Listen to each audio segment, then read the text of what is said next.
Hello दोस्तों, exam business में आप सभी का स्वागत है। आज हम करने वाले हैं सेट नंबर 3। चलिए शुरू करते हैं। शुरू करने से पहले अगर आप लोग वीडियो को शुरू से लेकर अंत तक देखिएगा, वीडियो अच्छा लगा तो वीडियो को लाइक कीजिएगा, दोस्तों में शेयर कीजिएगा। चलिए शुरू करते हैं क्लास को। पहला क्वेश्चन क्या है, देखिए कि किस मान के लिए समीकरण 0.009 बटा के बराबर 0.1 सत्य है। ये कैसे बनाएंगे इस क्वेश्चन को, सोल्यूशन देखिए। क्या है, 0.009 बटा के दिया हुआ है, बराबर दिया हुआ है 0.1 दिया हुआ है। अब यहाँ देख लीजिए, यहाँ 3 अंक के बाद 0 है, दशमलव है, यहाँ 3 अंक के बाद दशमलव है, यहाँ 1 अंक का दशमलव है। ये दशमलव से ये दशमलव कैंसिल हो जाएगा, इसमें 2 अंक के बाद दशमलव बच जाएगा। यहाँ होगा क्या, 0 दशमलव कितना हो जाएगा, 2 अंक के बाद बच जाएगा दशमलव बराबर 1 हो जाएगा। नीचे कुछ नहीं है तो 1 क्रॉस गुना करेंगे तो के का मान कितना आ जाएगा, के का मान आएगा 0.09। इसका सही आंसर हो जाएगा। फिर समझ लीजिए, यहाँ 3 अंक के बाद दशमलव था, यहाँ 1 अंक के बाद है, यहाँ से दशमलव हटाएंगे 1 अंक, यहाँ 2 अंक के बाद दशमलव बच जाएगा, 0.09 हो जाएगा बटा के बराबर 1/1 हो जाएगा। नीचे कुछ नहीं तो 1 हो गया, क्रॉस गुना करेंगे तो के का मान कितना आएगा, 0.09 हो जाएगा। कौन से ऑप्शन में है, ऑप्शन देख लीजिए, ऑप्शन नंबर डी इसका सही आंसर हो जाएगा। चलिए उम्मीद करते हैं समझ में आ गया होगा। आगे बढ़ते हैं नेक्स्ट क्वेश्चन की ओर। चलिए अगला क्वेश्चन क्या है, देखिए अगला क्वेश्चन क्या है, क्वेश्चन नंबर 2। 8% वार्षिक साधारण ब्याज की दर पर 1500 रुपया की धनराशि को 2040 होने में कितना समय लगेगा। देखिए एक सिंपल सा फॉर्मूला होता है, क्या होता है, सिंपल इंटरेस्ट बराबर क्या होता है, PRT इंटू 100 होता है। इसमें प्रिंसिपल कितना दिया हुआ है, 1500 दिया हुआ है। अमाउंट कितना हो जा रहा है, 2040 हो जा रहा है। इस दोनों का अंतर लेंगे, ये दोनों का अंतर कितना आएगा, इस दोनों का अंतर आएगा 540 आएगा। इस दोनों का डिफरेंस, यदि ये क्या आया 540 जो आया है साधारण ब्याज आया है, इंग्लिश में बोलते हैं सिंपल इंटरेस्ट। आप प्रिंसिपल कितना दिया हुआ है, 1500 दिया हुआ है, इंटू रेट कितना दिया हुआ है 8%। टाइम निकालना है, टाइम को ऐसे छोड़ देते हैं, इंटू 100 कर देंगे। अब देख लीजिए जो कटेगा काट देंगे, 2 0 कैंसिल हो जाएगा। और देखिए और कुछ कटने वाला है, अब तो नहीं कटेगा। टी बराबर 540/15 = 120 हो जाएगा। 120 नीचे भागा दे देंगे, 0 से 0 कैंसिल हो जाएगा। 6 के टेबल से काटेंगे, 6 9 54, 6 दूनी 12, तो 9/2 का मतलब 4.1/2 वर्ष का समय लगेगा। इसको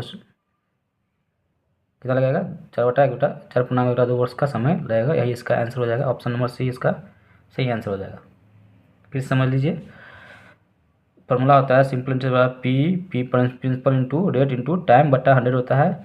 1500 रुपया था, बढ़ के धनराशि तो अमाउंट कितना हो गया, 2040 हो गया। तो इसमें साधारण ब्याज कितना मिला, अंतर लेंगे, दोनों का डिफरेंस लेंगे तो 540 रुपया साधारण ब्याज मिला। प्रिंसिपल दिया ही हुआ है 1500, इंटू रेट दिया हुआ है 8% इंटू टी निकालना था, टी निकाल लिए। ये इसका सही आंसर हो जाएगा। उम्मीद करते हैं समझ में आ गया होगा। आगे बढ़ते हैं नेक्स्ट क्वेश्चन की ओर। चलिए अगला क्वेश्चन क्या है, क्वेश्चन नंबर 3 देखिए। 60 का 50% 40 का 30% से कितना अधिक है। कुछ नहीं करना है, 60 का 50% और 40 का 30% कितना अधिक है पूछ रहा है। देख लीजिए अंतर पूछ रहा है, डिफरेंस कितना है। 2 जो कैंसिल हो जाएगा, यहाँ 30% 30 हो गया, यहाँ ये 0 से 0 कैंसिल, 4 × 12 कितना अधिक है, 18%। 18 अधिक है, परसेंट में नहीं पूछ रहा है, कितना अधिक है सो पूछ रहा है। क्या हो जाएगा, 18 अधिक है, यही इसका आंसर हो जाएगा। उम्मीद करते हैं समझ में आ गया होगा। समझ में आ रहा है तो वीडियो को लाइक कीजिए और इसको शेयर कीजिए दोस्तों में। अगर आप इस चैनल पर नए हैं तो चैनल को सब्सक्राइब कर लीजिएगा, ताकि आने वाले नेक्स्ट वीडियो का नोटिफिकेशन आपको मिलता रहे। चलिए आगे बढ़ते हैं नेक्स्ट क्वेश्चन की ओर। चलिए क्वेश्चन नंबर 4 क्या है, देखिए। 2 समरूप त्रिभुजों की संगत भुजाएं 2:3 के अनुपात में हैं। छोटे त्रिभुज की क्षेत्रफल इतना है तो बड़े त्रिभुज का क्षेत्रफल ज्ञात कीजिए। देखिए एक कंसेप्ट होता है, सुन लीजिए, कंसेप्ट बता दे रहे हैं। जब 2 समरूप त्रिभुज संगत भुजा जो होता है ना, संगत रेशियो का रेशियो जो होता है उसके पेरीमीटर के रेशियो के बराबर होता है। यहाँ 2 समरूप त्रिभुज का संगत भुजा का जो रेशियो होता है वो एरिया के रेशियो के स्क्वायर के बराबर होता है। तो यहाँ देखिए संगत भुजा का रेशियो दिया हुआ है, दो समरूप त्रिभुज का 2:3। ये एरिया के इसके स्क्वायर जो होगा 4 का 2 का स्क्वायर कितना 4 हो जाएगा और 3 का स्क्वायर हो जाएगा 9। ये एरिया के बराबर होता है। तो छोटा त्रिभुज का एरिया दिया ही हुआ है, तो छोटा त्रिभुज हो गया, ये बड़ा त्रिभुज हो गया। इसका मान दिया हुआ है 36 दिया हुआ है, इसका 9 गुना है, तो इसका भी 9 गुना कर देंगे कितना 81 हो जाएगा। यही इसका आंसर होगा। फिर समझ लीजिए, अगर दो त्रिभुज के संगत भुजा के रेशियो 2:3 दिया हुआ है। कॉन्सेप्ट क्या होता है, अगर दो समरूप त्रिभुज सिमिलर हैं तो उसका साइड का जो स्क्वायर होता है वो एरिया के बराबर होता है। साइड का स्क्वायर कितना होगा 2 का स्क्वायर 4 3 का स्क्वायर 9। ये एरिया के बराबर होगा। एरिया कितना दिया हुआ 36 दिया हुआ है। छोटा त्रिभुज का छोटा त्रिभुज ये हो गया, बड़ा त्रिभुज ये हो गया। 4 का मान 36 दिया है, 9 का मान 4 9 36 होता है, 9 गुना है, तो इसका 9 गुना कितना 81 हो जाएगा। ये बड़े त्रिभुज का क्षेत्रफल हो जाएगा। कौन से ऑप्शन में है, ऑप्शन नंबर डी इसका सही आंसर हो जाएगा। समझ में आ गया होगा। चलिए आगे बढ़ते हैं इस क्वेश्चन की ओर। चलिए क्वेश्चन नंबर 5 क्या है देखिए। क्वेश्चन नंबर 5 क्या है, यदि किसी वितरण का माध्य 8.73 है और उसका माध्यिका 11 है तो वितरण का बहुलक आनुभविक संबंध का प्रयोग करके इसका आंसर निकालना है। क्या होगा, सो बहुलक निकालना है। इसमें देखिए एक फार्मूला होता है, उस फार्मूला को याद रखिए, इंपॉर्टेंट है। क्या होता है बहुलक, बहुलक को इंग्लिश में मॉड भी बोलते हैं। बहुलक बराबर क्या होता है 3 गुने माध्यिका माइनस 2 इंटू माध्य हो जाएगा। ठीक है, इस फॉर्मूला को याद रखिए। फिर से रिपीट कर दे रहे हैं, बहुलक बराबर 3 गुने 3 माध्यिका माइनस 2 इंटू माध्य होता है। ये फॉर्मूला को याद रखिए, इसी भी बैठा देना है। बहुलक निकालना है तो माध्यिका कितना दिया हुआ है, माध्यिका दिया हुआ है 11, 3 गुने 11 33 हो जाएगा। यहाँ माध्य कितना दिया हुआ है, माध्य दिया हुआ है आपको 8.73, 8 दूनी 16, यहाँ 3 दूनी 6 हो जाएगा, 7 दूनी 14 15 हो जाएगा, 8 दूनी 16 17 हो जाएगा, 17.56 हो जाएगा। इसमें से इसको घटाएंगे कितना है, घटाने पे आएगा 15.54 आएगा। यही इसका आंसर हो जाएगा। कौन सा ऑप्शन में है, ऑप्शन नंबर डी इसका आंसर हो जाएगा। ये इंपॉर्टेंट फार्मूला है, इसको याद रखिएगा। बहुत से एग्जाम में आया हुआ है, ग्रुप डी में भी आया हुआ है, एलपी में पूछा गया है, बहुत सारे एग्जाम में पूछा हुआ है इस फार्मूला पर क्वेश्चन। इसको याद रखिएगा इस फार्मूला को। चलिए उम्मीद करते हैं समझ में आ गया होगा। आगे बढ़ते हैं नेक्स्ट क्वेश्चन की ओर। चलिए अगला क्वेश्चन देखिए। क्वेश्चन नंबर 6 क्या है, यदि किसी सौदे में 25% और 10% की दो क्रमिक छूट दिए जाते हैं तो एकल छूट के बराबर है। दो क्रमिक छूट खाली स्थान एक एकल छूट के बराबर है, सो कहना चाह रहा है। कैसे निकालें इस क्वेश्चन को, देखिए दो डिस्काउंट दिया जा रहा है। डिस्काउंट को हिंदी में छूट बोलते हैं। एक 25% का डिस्काउंट दिया जा रहा है, एक दिया है 10% का डिस्काउंट दिया जा रहा है। इसको कैसे बनाएंगे, हम शॉर्टकट ट्रिक से बता रहे हैं। क्या है ट्रिक, देखिए गौर से देखिएगा तो समझ में आ जाएगा। ये परसेंटेज से परसेंटेज कैंसिल हो जाएगा। आप डिस्काउंट दो दे रहा है तो डिस्काउंट दे रहा है तो माइनस माइनस क्या हो जाएगा, प्लस हो जाएगा। 25 10 कितना हो जाएगा बताइए जल्दी से, 35 हो जाएगा। आगे नहीं होगा लेकिन माइनस का होगा। ठीक है, माइनस क्यों होगा, माइनस वाला बड़ा है इसलिए माइनस माइनस प्लस हो जाएगा। 25 और 10 कितना हो गया 35 हो गया। अब क्या कहें, एक अंक के बाद दशमलव देंगे, इसमें एक अंक के बाद दशमलव देंगे, ये दशमलव से 0 कैंसिल हो जाएगा। और हाई में 1 से गुना करेंगे, 2.5 में 1 से करेंगे 2.5 ही होगा, लेकिन माइनस माइनस क्या हो जाएगा, प्लस हो जाएगा। 2.5 माइनस करना पड़ेगा आप, तो प्लस माइनस माइनस हो जाएगा। तो ये कितना आएगा 32.5% का क्या होगा, डिस्काउंट होगा, माइनस आएगा इसलिए ये डिस्काउंट हो जाएगा। यही इसका आंसर हो जाएगा। कौन से ऑप्शन में है, ऑप्शन नंबर ए इसका सही आंसर हो जाएगा। उम्मीद करते हैं समझ में आ गया होगा शॉर्टकट ट्रिक। अगर नहीं समझ में आया होगा तो एक बार फिर से इसको वीडियो को देख लीजिएगा, क्वेश्चन को देख लीजिएगा, वीडियो को रिवाइज करके देख लीजिएगा, तो आपको समझ में आ जाएगा। चलिए आगे बढ़ते हैं नेक्स्ट क्वेश्चन की ओर। चलिए अगला क्वेश्चन देखिए, दिए गए व्यंजक का मान ज्ञात कीजिए। ये देखिए बहुत सा लल्लू सा क्वेश्चन है, बहुत ईजी क्वेश्चन है, लल्लू सा क्वेश्चन है। इसमें भागा देंगे 4 5 20, 19 में से 5 गया कितना हो जाएगा बताइए, जैसे 14 हो जाएगा इसका आंसर। इसमें तो पेन भी उठाने की कोई ज़रूरत नहीं है। 4 पंचे 20, 19 में से 5 किया तो 14 हो जाएगा आंसर। समझ में आ गया होगा। ये क्वेश्चन बहुत ईजी क्वेश्चन था, लालू सा क्वेश्चन था। चलिए आगे बढ़ते हैं ना इस क्वेश्चन की ओर। ऐसा भी क्वेश्चन पेपर में आता है, देख लीजिए, आया हुआ क्वेश्चन है ये।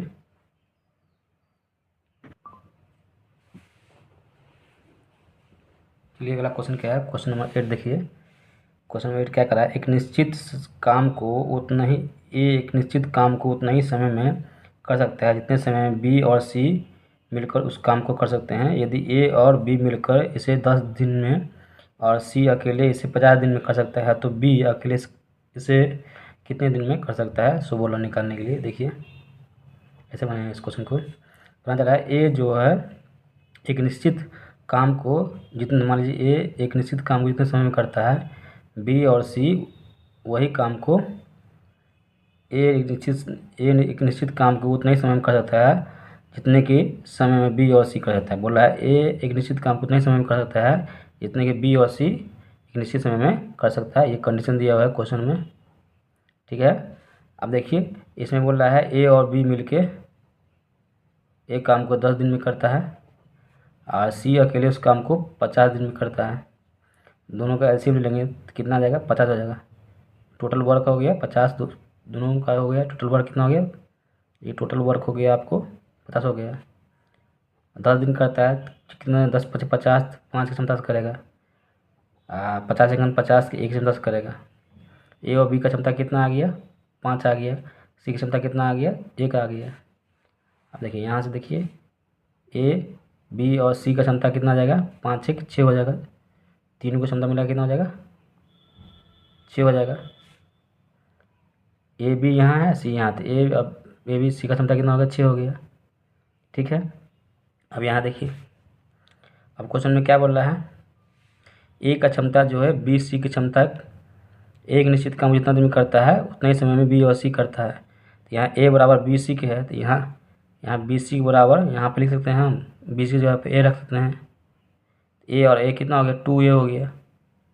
2a बराबर 6 हो गया। 2 3 जा 6, तो ए का क्षमता कितना आ गया, यहाँ 3 आ गया। जब ए का क्षमता यहाँ 3 आ गया तो ए और बी मिलकर कितना क्षमता से करता है, क्षमता कितना दिया हुआ है, 5 दिया हुआ है। ए और बी का क्षमता कितना दिया हुआ है, 5 दिया हुआ है। तो 5 में से 3 क्षमता किसका, ए का है, तो बी का कितना निकल गया, 2 जगह। 5 में से 3 गया कितना हो जाएगा, 2 जगह। क्षमता 2 किसका आ गया, बी का आ गया।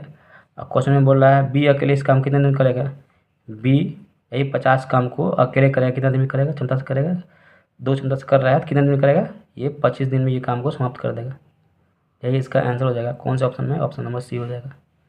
फिर समझ आ जाए, अच्छा क्वेश्चन है ये, थोड़ा इसको थोड़ा इंपॉर्टेंट कर लीजिएगा, भी है अच्छा क्वेश्चन है ये। फिर से एक बार समझा दे रहे हैं क्या करना चाह रहा है। एक निश्चित काम को उतने ही समय में कर सकता है जितने समय में बी और सी करता है।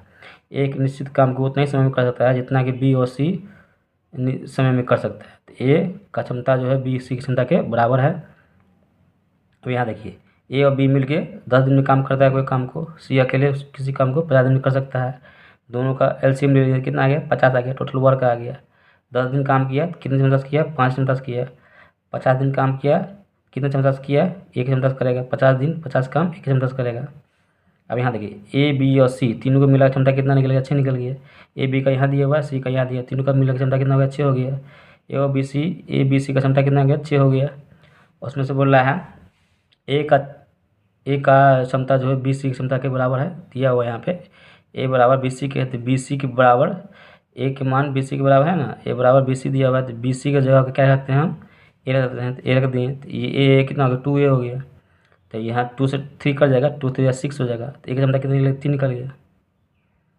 क्षमता कितनी निकलेंगे, 3 निकल गया। अब यहाँ देखिए ए और बी मिलके क्षमता कितना दिया हुआ है, 5 दिया हुआ है। तो 5 में से 3 क्षमता ए का है, तो 5 में से 3 गया कितना हो गया, 2 हो गया। 2 क्षमता कितना निकल गया, बी का निकल गया। बी इसी काम को अकेले करेगा तो 50 काम को अकेले करेगा, 2 की क्षमता से कितना दिन में कर देगा, 25 दिन में ये काम को कर देगा।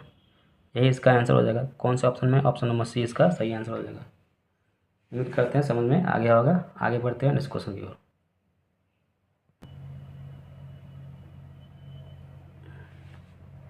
चलिए नेक्स्ट क्वेश्चन देखिए, क्वेश्चन नंबर 7। एक निश्चित राशि 2 मित्रों के बीच 4:7 के अनुपात में बांटा जाता है। यदि दूसरा भाग पहले भाग से 6 रुपया अधिक है तो दोनों मित्रों के बीच बांटी गई राशि का अंतर क्या होगा। देखिए इसका डायरेक्ट आंसर शो हो जाएगा ऑप्शन नंबर सी। कैसे, तो देखिए बहुत ही ईजी है। क्या करना चाह रहा है, दो भाइयों के बीच में पैसा को बांटा जाता है। राशि का रेशियो दिया हुआ है 4:7 दिया हुआ है। यदि दूसरा का भाग पहले के भाग से कितना अधिक है, 6 अधिक है, तो इसमें रेशियो में कितना अधिक है, दूसरा का भाग पहले के भाग से कितना अधिक है, 3 अधिक है। यहाँ कितना अधिक है, 6 अधिक है, तो 3 का मान 6, तो 1 का मान कितना हो जाएगा, 2 हो जाएगा। अब बोला बांटी गई राशि के बीच अंतर, तो इस दोनों का अंतर कितना है, बीच का अंतर 3 है। ये 3 का मान निकलना है, 3 से गुना कर दीजिए, 3 दूनी 6 हो जाएगा। ये इसका आंसर हो जाएगा। आप बोले बिना देखे हुए आप कैसे बना दिए थे, देखिए आंसर कैसे टिक कर दिए थे। देखिए इस दोनों का रेशियो कितना, 4:3 दिया हुआ है, 4:7 दिया हुआ है। इसका अंतर कितना है, 3 है। अधिक कितना है, 6 है, तो 3 का मान 6 हो जाएगा, 1 का मान 2 हो जाएगा। अंतर कितना है, 3 का है, 3 दूना 6, फिर डायरेक्ट मार दिए थे ऑप्शन नंबर सी। बेसिक बता दिए हैं दोनों में, जिस तरह से आपको समझ में आए। शॉर्टकट बता दिए थे, अब बेसिक बता दिए हैं। उम्मीद करते हैं समझ में आ गया होगा। आगे बढ़ते हैं नेक्स्ट क्वेश्चन की ओर।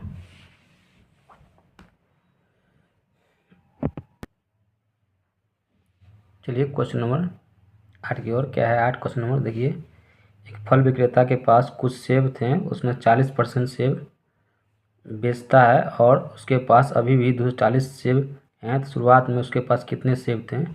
देखिए एक फल विक्रेता है, ये कैसे बनाएंगे इसको, 40% सेब बेच लिया, तो 100% में 40% चला गया, कितना बचेगा, 60% बचेगा। ये 60% का मान क्वेश्चन में 240 दिया हुआ है। 0 से 0 कैंसिल हो जाएगा, 6 चौका 24, 1% का मान कितना आ गया, 4 आ गया।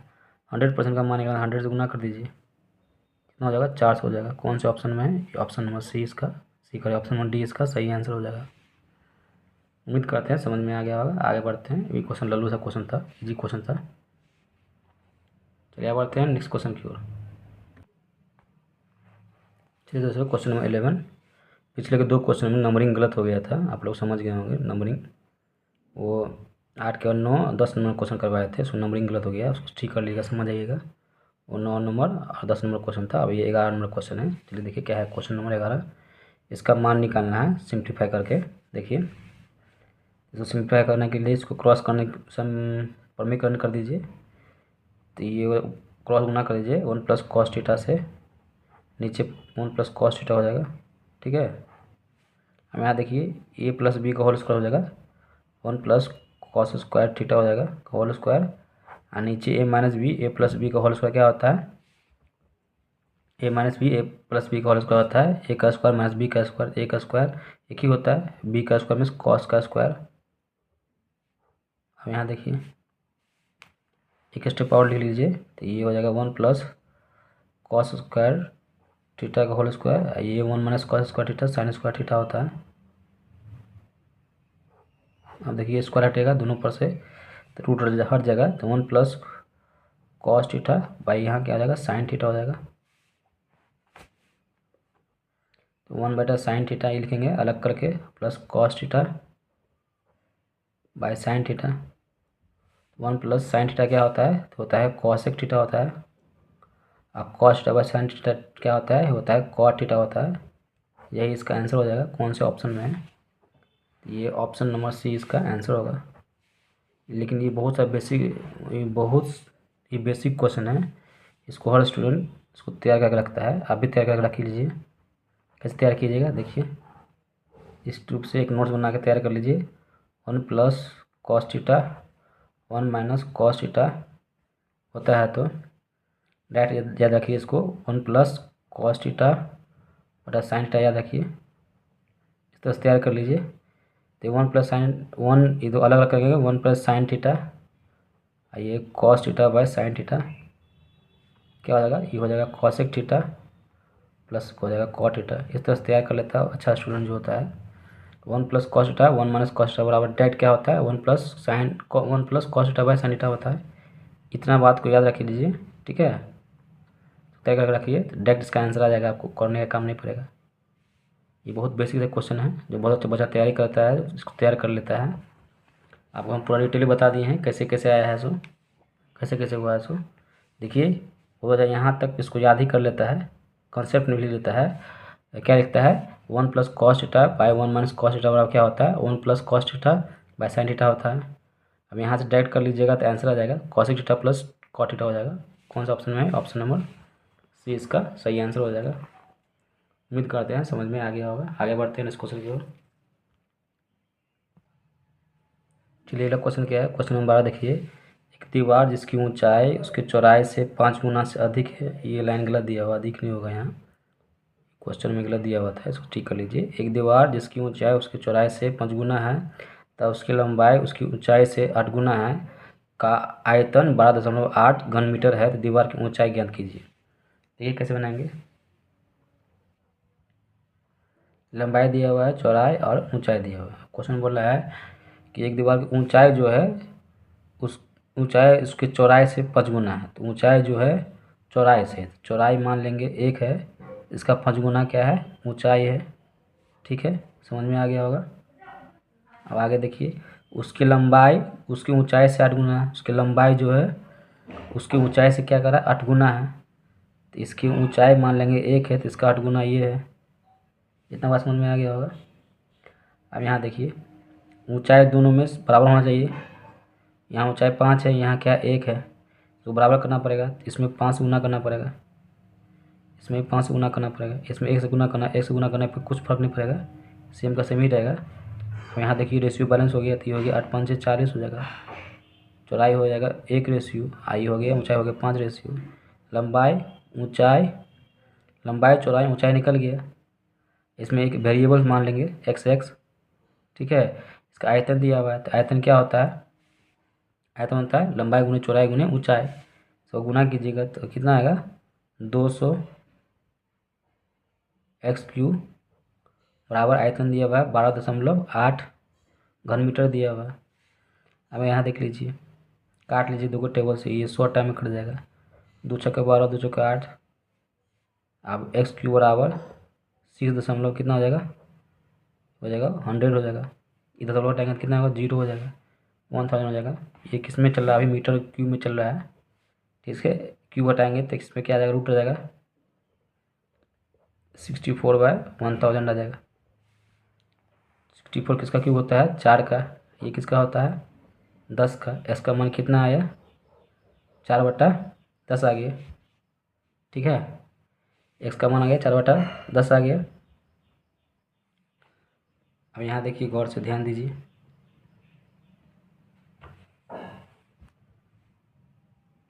चार बटा दस डिवाइड देंगे तो 0.4 मीटर होना चाहिए।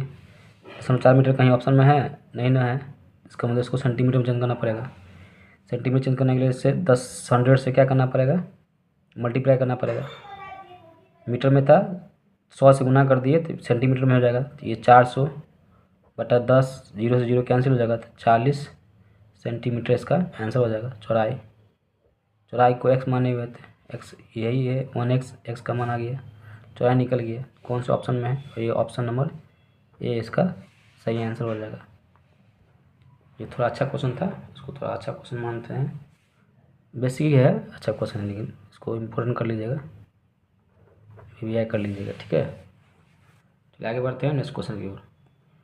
आगे बढ़ने से पहले आपको अगर समझ में आ रहा है तो वीडियो को लाइक कीजिए, दोस्तों में शेयर कीजिए, ज़्यादा से ज़्यादा दोस्तों को शेयर कीजिए, बताइए इस चैनल के बारे में। चलिए आगे बढ़ते हैं नेक्स्ट क्वेश्चन की ओर। देखिए अगला क्वेश्चन क्या है, क्वेश्चन नंबर 13। निम्न व्यंजकों का सरल कीजिए। देखिए ये 10,000 से कितना कम है, ये 8 कम है, ये 10,000 से कितना ज़्यादा है, 8 ज़्यादा है। तो एक फॉर्मूला लग गया, क्या होता है formula, a + b a - b, तो a² - b² होता है। ये हो जाएगा 10,000 का स्क्वायर हो जाएगा, माइनस b हो गया 8, 8 का स्क्वायर हो जाएगा। इसका स्क्वायर करेंगे कितना, 4 जीरो है, कितना जीरो हो जाएगा, 8 जीरो हो जाएगा, 2 2 4 6 2 8 हो जाएगा। और 64 इसमें से घटा देंगे, यहाँ 64 घटेगा तो कितना आएगा, 36 हो जाएगा। ये 9, ये 9, 2, 9, ये 9, ये 9, कौन से ऑप्शन में है? ये ऑप्शन नंबर बी इसका सही आंसर हो जाएगा। उम्मीद करते हैं समझ में आ गया होगा। आगे बढ़ते हैं नेक्स्ट क्वेश्चन की ओर। चलिए क्वेश्चन नंबर 14 क्या है? निम्न वितरण का माध्य अंक ज्ञात कीजिए। देखिए ये माध्य निकालने का फॉर्मूला क्या होता है, आप लोग पढ़े होंगे 10th क्लास में। क्या होता है? Sigma F I into X I बटा सिग्मा एफ आई होता है, ये इसका फॉर्मूला होता है। अब इसको बनाएं कैसे? ये हो गया एफ आई, इसको हो गया एफ आई, ये हो गया एक्स आई, ये दोनों गुना कर दीजिए, कितना आएगा? 25 पंचे कितना होगा? 125 हो जाएगा। 25 30 चौका कितना होगा? 180 हो जाएगा। 30 या 90, 5 6 15, 90 15 105 हो जाएगा। ये 40 का 40 कितना होएगा? 40 हो जाएगा। सबको जोड़ दीजिए, कितना? 10 हो गया। 8 4 12, 2 14, 1 15 हो गया। 1 1 2 3 4 हो गया, 450 हो गया। और अब विद्यार्थी संख्या कितना हो गया? ये होता है एक्स आई, सॉरी ये एक्स आई हो गया, ये हो गया एफ आई हो गया। ठीक है, विद्यार्थी संख्या एफ आई कितना दिया हुआ है? 5 4 9, 9 3 12, 14 14, फिर देख लीजिए 6 3 9, 9 5 14, 1 15 होता है। तो टोटल कितना? 450 था, उसमें 15 से भागा दे दीजिए। 15 3 45, 30 इसका आंसर हो जाएगा। कौन से ऑप्शन में है? ऑप्शन नंबर बी इसका आंसर हो जाएगा। ये तो इसका बेसिक मेथड हो गया। अब शॉर्टकट कैसे बनाएंगे? मान लेंगे इसी में से किसी एक संख्या को माध्य मान लेंगे, इसको मान लेंगे ये माध्य कितना है, एज्यूम कर लिए, मान लिए 30 है। देखिए 30 से कितना कम है? तो -5 कम है। 30 से कितना ज़्यादा है? ये प्लस का ज़्यादा, 5 ज़्यादा है। ये 30 से कितना ज़्यादा है? 10 का ज़्यादा है। तो इसमें गुना कर दीजिए, तो माइनस का कितना होगा? 25 हो गया। ये 5 दिया 15 हो जाएगा प्लस का, 10 1 10 हो जाएगा। यहाँ -25, यहाँ प्लस का 25, तो ये से कैंसिल ही हो गया, 0 बचेगा। तो ऑप्शन ये 30 ही इसका आंसर हो जाएगा। कौन से ऑप्शन में? ये ऑप्शन नंबर बी इसका सही आंसर हो जाएगा। ये शॉर्टकट तरीका था। ठीक है, दोनों तरीका आपको समझ में आ गया होगा, उम्मीद करते हैं। आगे बढ़ते हैं नेक्स्ट क्वेश्चन की ओर। चलिए अगला क्वेश्चन देखिए, क्वेश्चन नंबर 15। दो उम्मीदवारों के बीच एक चुनाव में 75% मतदाताओं ने अपना मत डाला और 2%, यहाँ 2% है, ठीक है ना, 2% मतदाताओं को अवैध घोषित कर दिया गया। एक उम्मीदवार को 9,261 मत मिले जो वैध मतों का 75% थे। उस चुनाव में नामांकित मतदाताओं की कुल संख्या कितनी थी? देखिए कैसे बनाएंगे। मान लेंगे मतदाताओं की कुल संख्या कितना मान लेंगे? एक्स मान लेंगे। इसमें से 75% वोट डाला गया, तो 75% का फ्रैक्शन वैल्यू कितना होता है? 3/4। उसमें से 2% वोट क्या हो गया? अवैध हो गया, इनवैलिड। 2% अवैध हो गया तो 98% बचा, 98/100 हो जाएगा। 2% घटा देंगे 100% में से। आप फिर बोला ये टोटल वोट का वैध जो वोटिंग हुआ है कितना हुआ? 75% हुआ। 75% का मतलब कि 3/4 हो गया, बराबर कितना दिया? 9,261 दिया हुआ। ठीक है, इसको हम 21 गुना 21 लिख सकते हैं। ठीक है, थोड़ा और क्लियर कर देते हैं। ये हो गया एक्स गुने 3/4, ये 98 बटा कितना हो गया? 100 हो गया। ये 3/4 हो गया। 9,261 को हम लिख देते हैं 21 का क्यूब होता है। 21 आप देखिए काटने में ध्यान से देखिए, समझ में आएगा। 3 सत्ते 21, फिर 3 सत्ते 21, सत्ते 49, 49 दूनी 58, 2 दूनी 4, नीचे गुना करेंगे 4 दूनी 8, और गुने 100 800, क्रॉस गुना होगा तो 21 गुने 21 कितना है? यहाँ 21 हो जाएगा। गुना कीजिएगा, 8 का 8, 8 दूनी 16, ये इसका आंसर हो जाएगा। कौन सा ऑप्शन में है? ऑप्शन नंबर बी इसका सही आंसर हो जाएगा। तो मतदाताओं चुनाव में नामांकित मतदाताओं की कुल संख्या कितना हो जाएगा? इतना हो जाएगा, यही इसका आंसर हो जाएगा। उम्मीद करते हैं समझ में आ गया होगा। आगे बढ़ते हैं नेक्स्ट क्वेश्चन की ओर। चलिए ये भी थोड़ा अच्छा क्वेश्चन है, ये बहुत सारे बुक में ये क्वेश्चन मिलेगा आपको। 11 सवाल का क्वेश्चन है, बुक में है। ऐसा बुक में क्वेश्चन है, एग्जाम्पल में बनाइएगा तब वो मिल जाएगा क्वेश्चन। चलिए आगे बढ़ते हैं नेक्स्ट क्वेश्चन की ओर।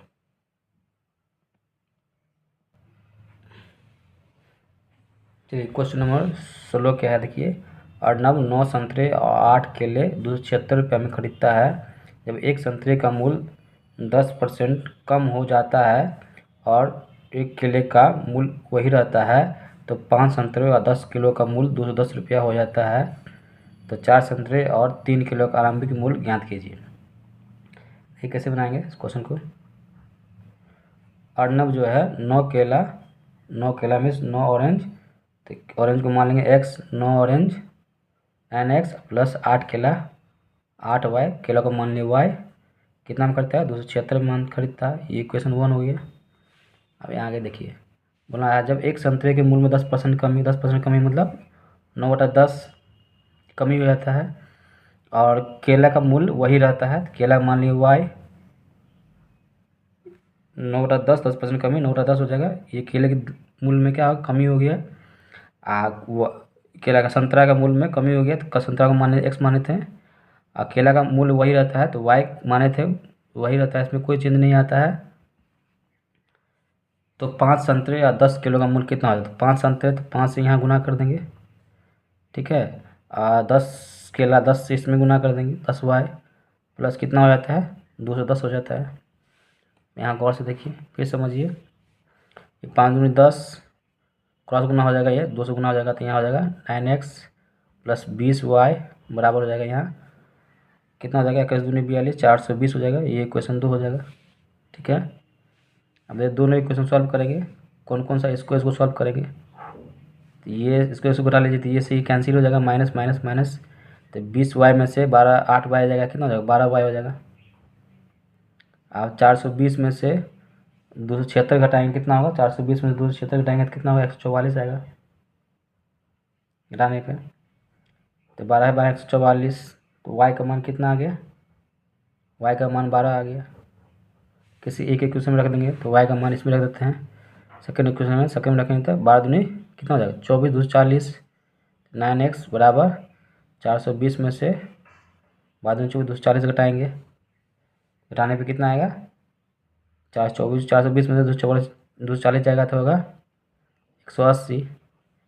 तो ये 20 टाइम में कट जाएगा, x का मान कितना आ गया 20 आ गया, y का मान 12, x का मान 20, x किसमें माने हुए संतरा को माने हुए थे, y किसको माने केला माने हुए थे। अब क्वेश्चन में निकालना क्या है कि 4 संतरा और 3 केले का मूल्य निकालना है। 4 संतरा 4x प्लस 3 केला 3y का मान निकालना है।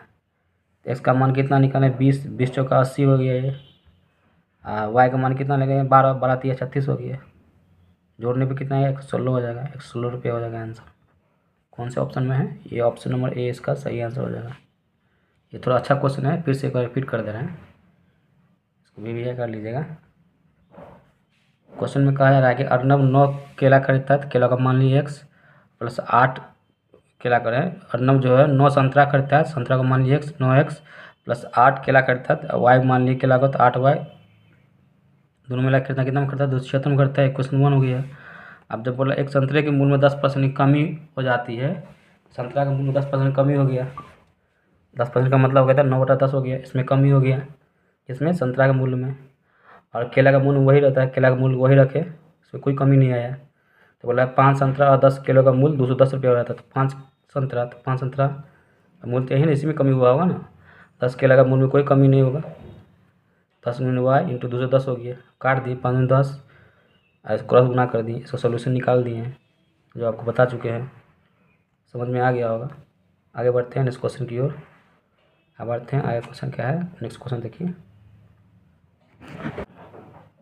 चलिए अगला क्वेश्चन क्या है देखिए, क्वेश्चन नंबर 17 x/y 8/9 दिया हुआ है तो इसका मान निकालना है। तो इसका मान तो यहाँ दिया ही हुआ है, y का मान दिया हुआ है, तो 8 में से 3 गया कितना हो गया 5, x प्लस वाई तो 8 3 कितना हो 11, तो 5/11 इसका आंसर हो जाएगा। कौन से ऑप्शन में है, ऑप्शन नंबर डी इसका आंसर हो जाएगा। ये लल्लू सा क्वेश्चन है, बहुत ईजी क्वेश्चन है, समझ में आ गया होगा। आगे बढ़ते हैं नेक्स्ट क्वेश्चन की ओर। चलिए क्वेश्चन, अगला क्वेश्चन क्या है, क्वेश्चन 18 देखिए। यदि किसी गोले की त्रिज्या 2 सेंटीमीटर की वृद्धि कर दी जाए तो उसके पृष्ठीय क्षेत्रफल में 704 सेंटीमीटर स्क्वायर की वृद्धि हो जाती है। पाई का मान व्यासार्ध का प्रयोग करके वृद्धि के बाद गोले की त्रिज्या ज्ञात कीजिए। मान लीजिए दो गोला है, ये गोला है, एक गोला ये है। मान लीजिए इसका त्रिज्या कितना दिया हुआ है r, इसका त्रिज्या कितना दिया हुआ है r। पहला गोला का त्रिज्या मान लेंगे, इसके गोला में दूसरा गोला में क्या है 2 सेंटीमीटर का वृद्धि किया जाता है, तो ये हो जाएगा r+2 हो जाएगा।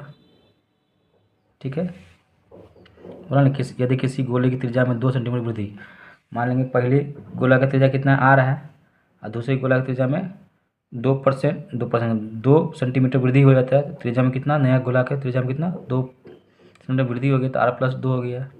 तो उसके पृष्ठीय क्षेत्रफल होता है कितना है 4πr² होता है। 4πr², क्या होता है 4πr², ये r² हो जाएगा, 4πr² हो जाएगा। कितना, तो उसके पृष्ठीय क्षेत्रफल में 704 सेंटीमीटर वृद्धि हो जाती है, तो वृद्धि मीन्स बढ़ा गया, तो इसका अंतर लेना पड़ेगा। 704 वृद्धि हो गया। अब देखिए बड़ा वाला को पहले लिख लिया आगे, 4πr+2 का होल स्क्वायर, वृद्धि हो कितना हो गया 4πr² बराबर पृष्ठीय क्षेत्रफल कितना हो गया 704 हो गया। फिर समझ लीजिए, एक कोई गोला है, उसकी त्रिज्या मान लेंगे r है, दूसरा गोला है तो त्रिज्या 2 सेंटीमीटर बढ़ जाता है, तो इसका r था, तो r से कितना हो गया 2 बढ़ गया, r+2 हो गया। तो उसकी पृष्ठीय क्षेत्रफल क्या होता है 4πr², 4πr² से बढ़ कितना हो गया, इतना हो गया, तो बढ़ गया। तो 4πr², इसमें 4πr² से बढ़ के कितना हो गया क्षेत्रफल 704 सेंटीमीटर स्क्वायर हो गया। अब यहाँ देखिए बड़ा वाला आगे लिख दिए हैं 4πr+2 का होल स्क्वायर माइनस 4πr²। पाई दोनों में से कॉमन ले लेंगे, तो पाई कॉमन लेंगे, तो यहाँ पाई का मान कितना होता है 22/7 होता है, कॉमन ले लिए, तो r+2 का होल स्क्वायर यहाँ हो गया। अब क्या हो गया, पाई कॉमन ले लिए हैं, तो यहाँ हो गया आपका r² हो गया कि नहीं हो गया, बराबर 704 हो गया। यहाँ गौर से देखिए 22×4 = 88/7 लिख सकते हैं इसको। आप पढ़े होंगे a+b a-b, a+b a-b क्या होता है a² - b², तो a² - b² होगा, तो एक बार प्लस करेंगे एक बार माइनस करेंगे, तो r+2 माइनस r करेंगे, ये माइनस से माइनस कैंसिल हो जाएगा, तो क्या होगा 2 आएगा, आया कि नहीं आया 2 आया, गुना कर लीजिए। आप फिर एक बार क्या माइनस किया, एक बार प्लस करेंगे r+2 और प्लस r करेंगे, तो यहाँ कितना आ गया 2r प्लस यहाँ हो गया 2, तो इसमें से 2 कॉमन लेंगे, तो r+1 हो जाएगा। 2 × क्या आ गया r+1 हो गया।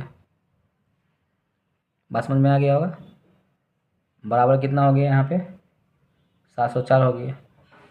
अब यहाँ गौर से देखिए, अब यहाँ r के टेबल से काट लीजिए इसको,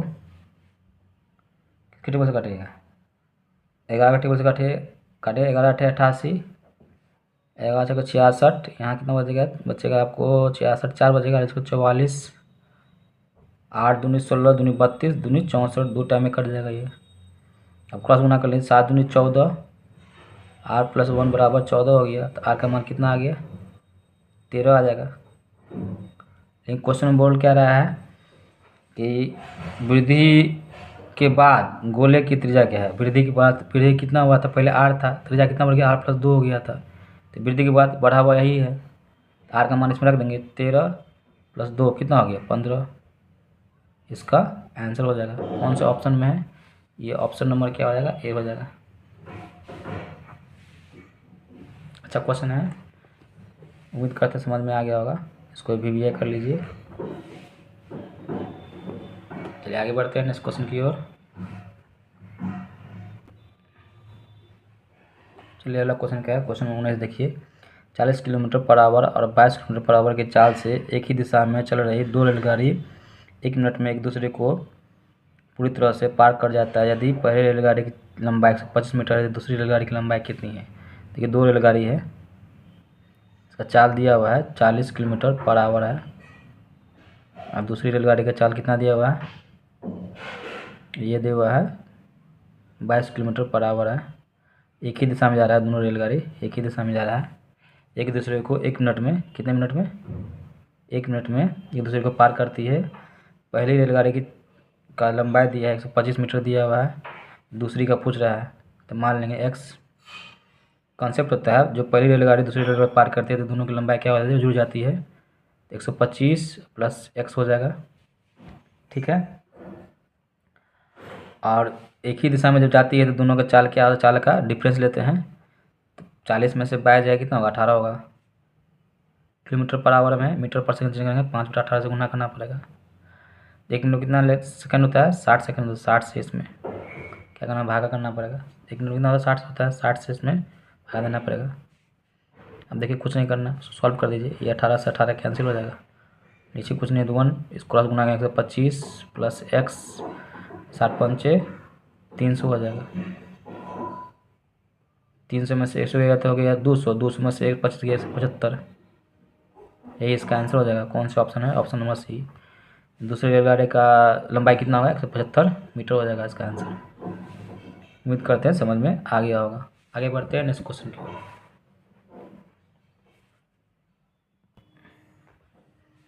चलिए क्वेश्चन नंबर 20 देखिए, चीनी के मूल्य में 20% कमी से खरीदार को 60 रुपये में 2.5 kg अधिक प्राप्त होती है, तब प्रति किलोग्राम चीनी का वास्तविक मूल्य क्या है। देखिए कैसे बनाएंगे, 20% कमी, तो 20% फ्रैक्शन वैल्यू कितना होता है, 1/5। मान लेंगे शुरुआती में उसका इनिशियल जो रेट था उसका 5 रुपया था, घड़ी कितना हो गया, 4 हो गया, फाइनल रेट कितना हो गया, 4 हो गया, तो 5/4 हो गया। ये तो हो गया रेट हो गया, क्वांटिटी जस्ट इसका रिवर्स हो जाता है, 4/5 हो जाएगा। यहाँ कितना वृद्धि हो रहा है, 1 हो रहा है। क्वेश्चन में कितना बोला, ये 2.5 kg अधिक खरीदता है, 1 का मान 2.5, 4 का मान कितना होगा, 10 हो जाएगा। शुरुआत में कितना खरीद के लाता था, क्वांटिटी 10 लाख रहा था, ये 60 रुपया में 10 लाता होगा, तो कितने कैसे पड़ा होगा, 16 रुपये। चीनी का मूल्य, वास्तविक मूल्य कितना पड़ा होगा, 16 रुपये पड़ा होगा, तो ये इसका आंसर हो जाएगा। कौन सा ऑप्शन में है, ऑप्शन नंबर सी इसका सही आंसर हो जाएगा। आगे बढ़ते हैं नेक्स्ट क्वेश्चन की ओर।